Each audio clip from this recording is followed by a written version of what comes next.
Welcome to the MS&Me Radio Network. The broadcast shows are for informational and entertainment purposes only. They are not designed to provide listeners with specific personal, medical, or counseling advice. Individuals with a medical issue should always consult their healthcare provider. MS&Me is not responsible for content of individual shows. The views expressed by show hosts or their guests are their own. Enjoy the show.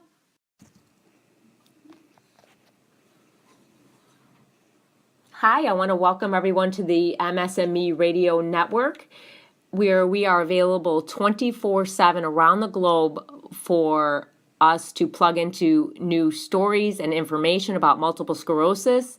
And my name is Kelly Alderton. I'm a wife, mom, a health coach, an entrepreneur, and an author.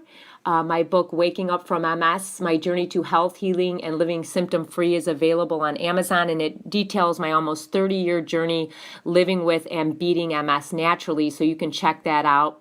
I'm so thrilled today to have a follow-up interview with my friend Chris Hughes from Scotland. And Chris, I know from our last broadcast a few weeks ago, I had a lot of people come back and ask me some questions about a little bit more about your story, about LDN, about the Swank Diet. So I thought that, wow, let's get you back on, get some of these things answered to really be a benefit to people. So Chris, I want to welcome you to the call. And can you go ahead and start off and tell us first a little bit about your journey to diagnosis and then how you got on the path that you are on now?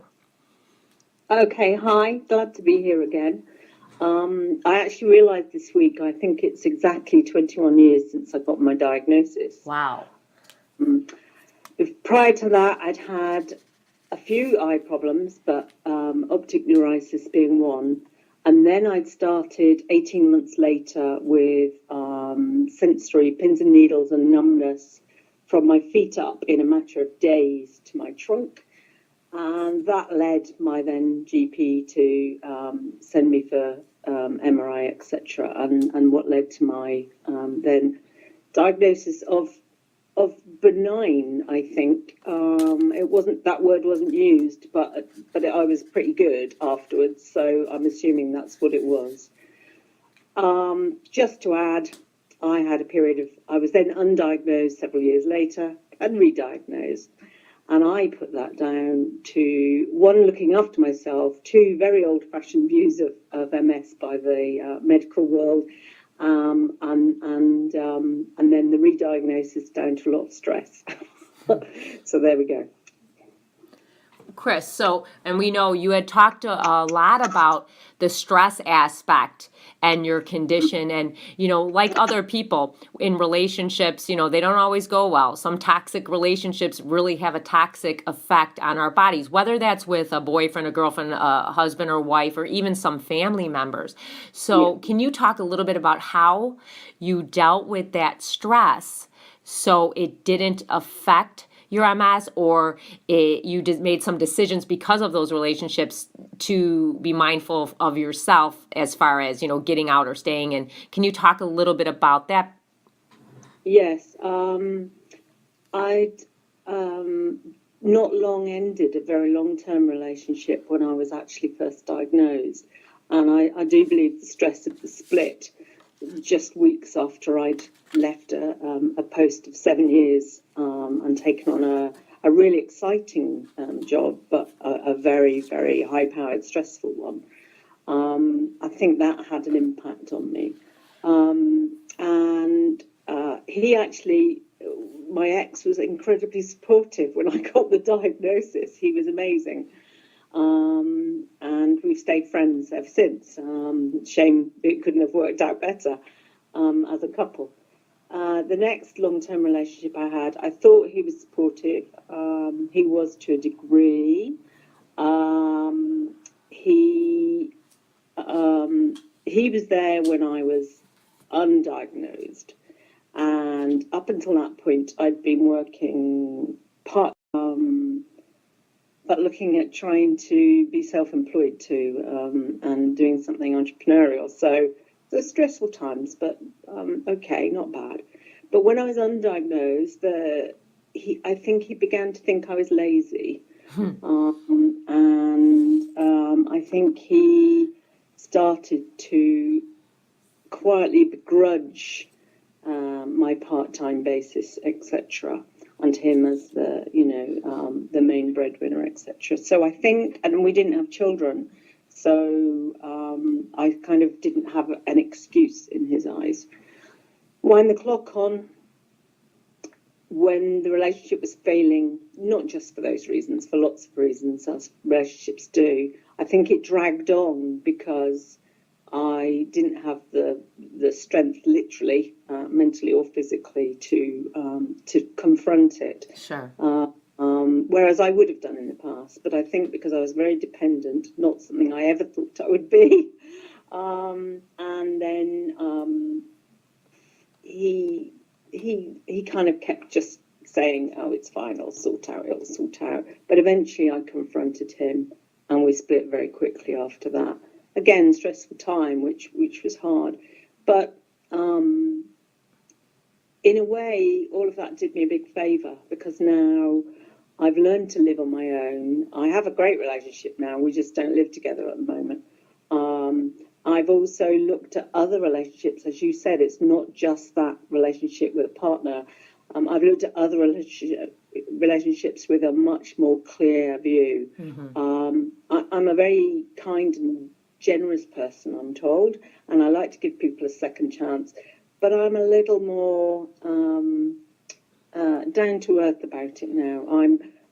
I think about myself, and I think about my health. And so I don't put up with those kind of relationships. I once had a bullying boss and things like that. So I would never consider going through any of that again. So I'm a bit more assertive, I think. So that's done me good. That's definitely been an outcome. So all my relationships, even with my mother, actually, are a bit more adult, I would say. Oh, I love that point, because you're right, Chris. When we, especially with MS, and we know stress is a trigger for so many unwanted conditions going with our MS. So for you being able to, identify certain relationships, and then also identify what you're willing to accept or not accept in those relationships, it's very empowering. But when you do that, also, it's going to help you, mind, body, and spirit, when you start to have those healthy relationships around you. So that's such a great thing that you did and that you continue to do. Yeah. Now, Chris, let me talk a little bit, because we had talked about LDN, low dose naltrexone, and there is so much great information about LDN and how it can help not only MS sufferers, but also people with autoimmune diseases. Can you talk to us? How did you decide to get on LDN? What is it doing for you? And is this going to be a long-term thing that you stay on? Oh, okay. I heard about it, first of all, when I met a couple of people who'd started using it locally actually at an MS support centre. And the scientist in me went off to research, and luckily I was pointed at the LDN Research Trust. They're a UK-based charity, not-for-profit, helping educate people, both doctors and patients, in the use of LDN. But they work internationally. They run international conferences about every 18 months or so in the US, usually. There is going to be one in Glasgow this year. So I looked into it, and I actually spoke to the founder, and she pointed me at testimonials, and I thought, well, do you know, I'm a scientist. I think it's worth a try. And literally within a couple of days, my fatigue had almost gone. Wow. Unbelievably, because that is the one thing that everybody thinks is hard to treat, hard to manage. Right. Yeah, I still get tired, but that's probably because I do more. Right.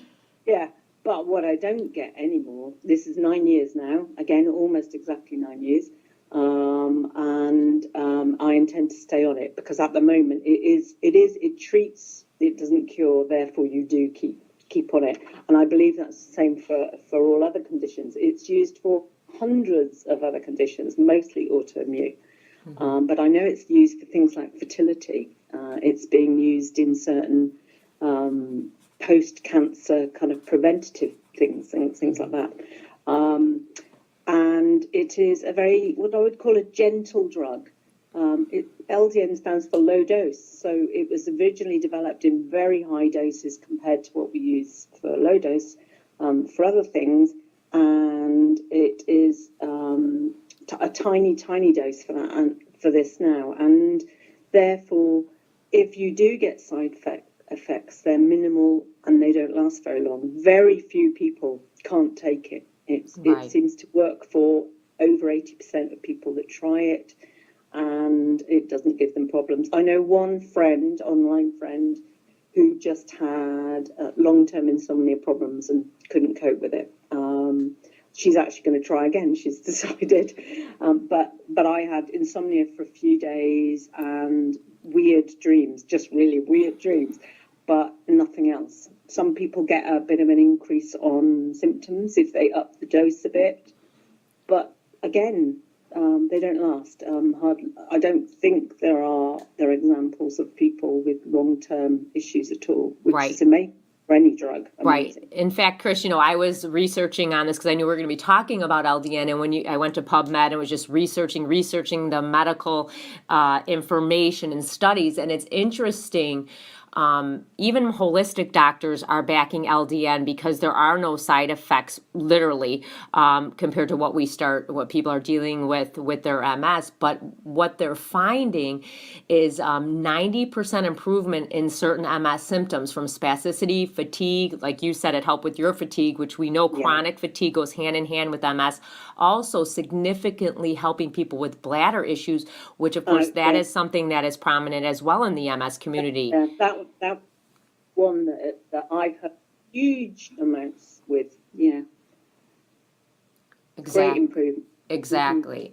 Now, what dosage did they start you off at, Chris? Because I know a lot of people that I've talked to about it for spasms and things might be on, 4.5, but some actually are on just a standard dosage, which I'm reading about that seems 3 milligram dosage every day seems to be the standard. What kind of dosage are you on? I'm now on 3.5. Okay. But I am still on, and I started on a liquid, so I was able to adjust it myself more easily.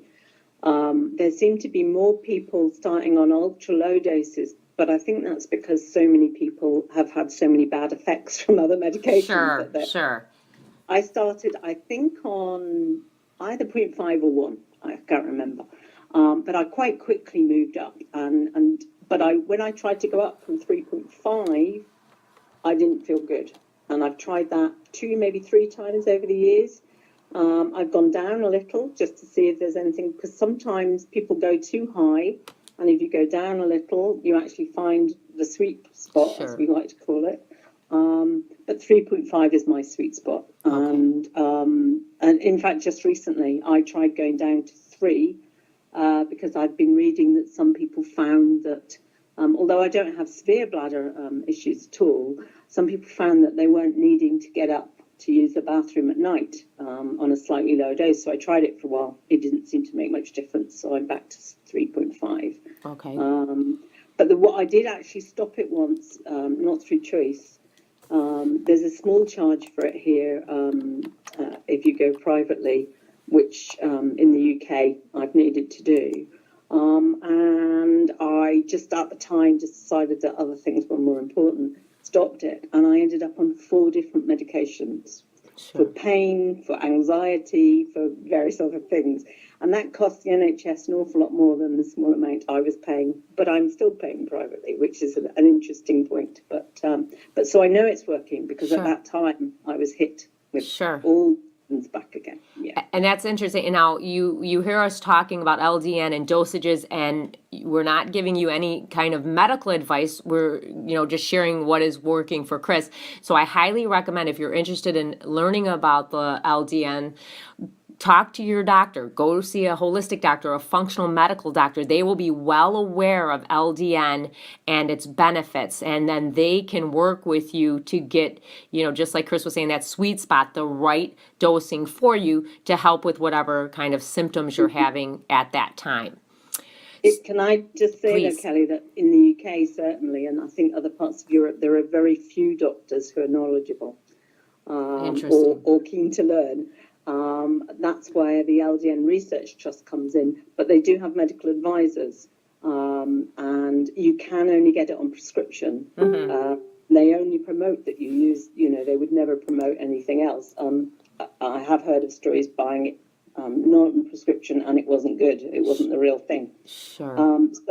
So I do have a doctor I can call on who's hundreds of miles away if I really need it. But I do have a local pharmacist who has become a world expert on it. So I have somebody I can talk to. That's good. And you were saying, Chris, too, about the LDN Research Trust low dose naltrexone group. They actually have a Facebook page that everybody can go and check out and get plugged into that. And if that's what you're looking for, you can get some direction in that group as well. Yeah, they help me find the doctor, and they have links to all kinds of things. Also there, if you don't want to join the group yet, you want to have a little tinker first, then LDN Research Trust, their webpage, it has a lot of testimonials and links and things like that. So, yeah.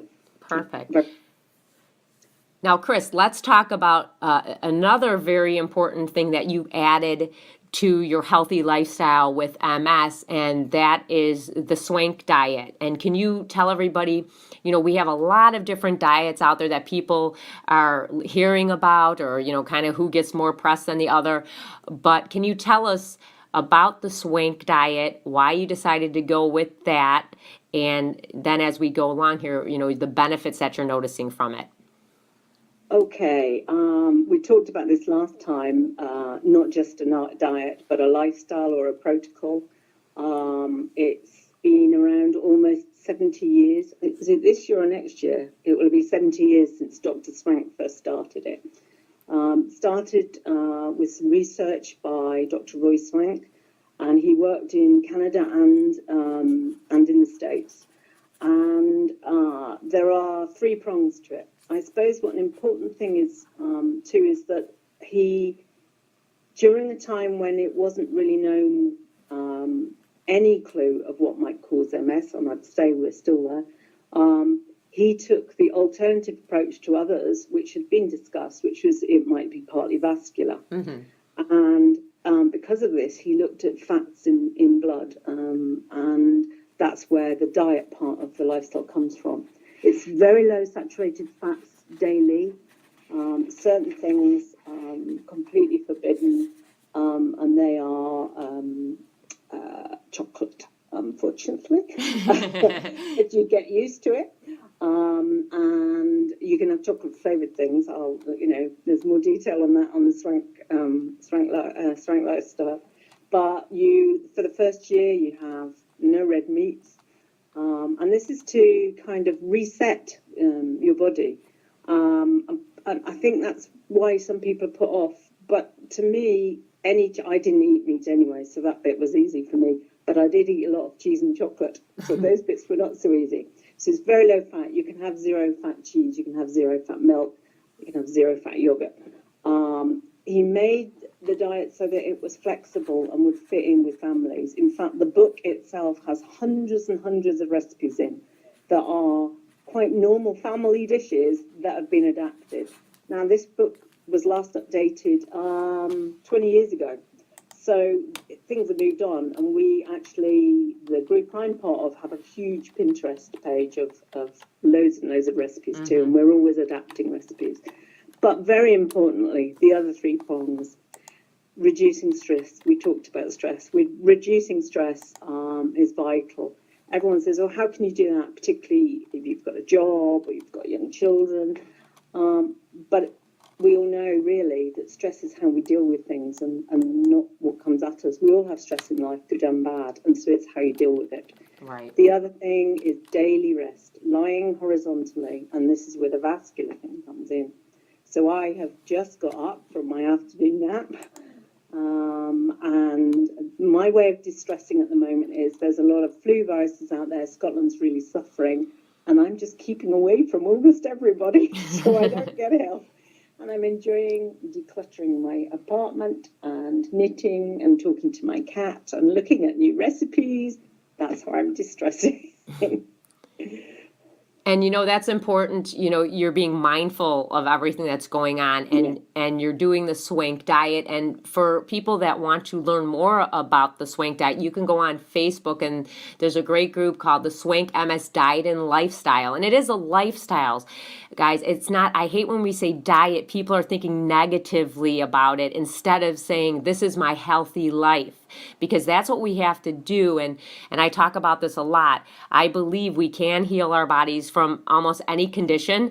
I just, in fact, think that our bodies were made to heal if we give it the environment to do so. And I mean, our body is so amazing. We have to start to understand that this is a lifestyle. It's not, thinking restriction and negative. It's positive and building your body up and supporting your body with a healthier lifestyle as far as the foods we eat, resting when you need to, and doing things to really help that mind, body, spirit connection. Now, Chris, let's talk a little bit, because you just said, you rest when you need to rest. What else are you doing to really help stay centered and move forward with that healthy lifestyle? What are some of the therapies you're doing? Okay, well, this Saturday I have a whole day. I mean, it's not 10 till 5, or it's about 5 hours of yoga planned. Nice. And I'm trying to get into the yoga habit. That's one of the things. I am doing a little bit of yoga at home. I do some mindfulness. I knit. I mentioned knitting. I find that incredibly relaxing. Mm-hmm. Find a hobby that you enjoy, right? Whether it be sport or whatever. And I'm starting to walk again more. I used to be a real hill walker, 11 miles at a time and things, and I kind of gave that up and never thought I'd see the hills of Scotland. But at the moment, walking on the flat, but building it up. And my partner supports me for that. He's great. He just pushes me enough to challenge me. And he'd take me on a walk and tell me it's 2 miles, where really it's 3.5, stuff like that. So I don't realize I'm walking so far, but I do it, and so I'm doing those things. I'm using cognitive behavioral therapy, CBT, and I have just started a new round of counselling therapy over the phone, actually, with an MS specialist counsellor. And that is because I believe I buried some of the losses at the beginning, the loss of my career, etc. And I'm thinking that they're affecting me still, so I'm trying to sort through those. Not a very British thing to do, but I truly believe that I'm getting better. And I said to Kelly when we first spoke, I've had an up and down couple of weeks since we spoke, but I feel so much more positive because I know I'm taking action. And I think taking control is so important, and accepting ownership of the MS, but not accepting the generally seen view of, I read something today, oh, well, we all progress eventually. No, we don't. We don't need to. Exactly. Let's say that again, Chris. Not everyone progresses. That is not the journey with MS. That doesn't have to be anybody's journey with MS. Just because there is a narrow-minded thinking in the traditional medical community dealing with MS, that does not have to be anybody's story. And I know people who were told that they had progressed, were using walkers and wheelchairs, and now they're not. Absolutely, yes. We all have a part. I'm not saying it's a miracle cure, any of this, but there are steps you can take. I know many people who've had maybe primary progressive, but they can do a lot more than they ever thought they could. Absolutely. And I think also that outlook, that positive outlook of taking charge of my own body. I believed if I started Swank and if all it did was stop me having a heart attack, then that was a positive thing too, because it will, because I'm eating low saturated fat. Right. But it has helped my MS, and believe it or not, it's helped things like I have serious sinus problems. It's helped that, it helps all kinds of things. So I think just taking control is the key, and managing every day. And Chris, I think that's so important what you said, and I want to thank you. The call is coming to a close, this recording, but I want to thank you, Chris, for being on, and I want to go over a couple of things that you said, that taking 100% responsibility for your health. It seems as an MS community, we have given away our voice in some cases to doctors who are and I put in kind of quotes, authority on MS. But in fact, once you start investigating ways to heal, once you start investigating people that are living the way you want to live with MS, meaning people that are living symptom-free, people that have gotten out of the wheelchair or their walkers or whatever it may be, find those people who are living the life you want with MS and start to study what they're doing. And you'll see it's a healthy lifestyle, the way they think, they laugh a lot, they have great relationships. There is something to this whole body healing, because we know we can heal if we give our body the tools to do so. So think about your own journey with MS and what you want for yourself. And remember, we have to focus on the mind, body, spirit connection to healing. You have to be healthy in each area to definitely combat and overcome a condition like multiple sclerosis. Chris, thank you so much for being on the call with us. I hope this has definitely enlightened everybody about those subjects that they were requesting from our last call. And I hope we can even do this again, because I believe your journey can be an inspiration to other people out here in the MS community. Thank you. And remember, you are the expert in your MS. Absolutely. Thank you, everyone, for joining us for this broadcast. And Chris, this was phenomenal. And remember, guys, you can connect with me on Facebook at Kelly Alderton or the Waking Up from MS page. And I look forward to our broadcast next week, where we'll bring you some great information and some more interviews and just help you on your own journey with MS. God bless.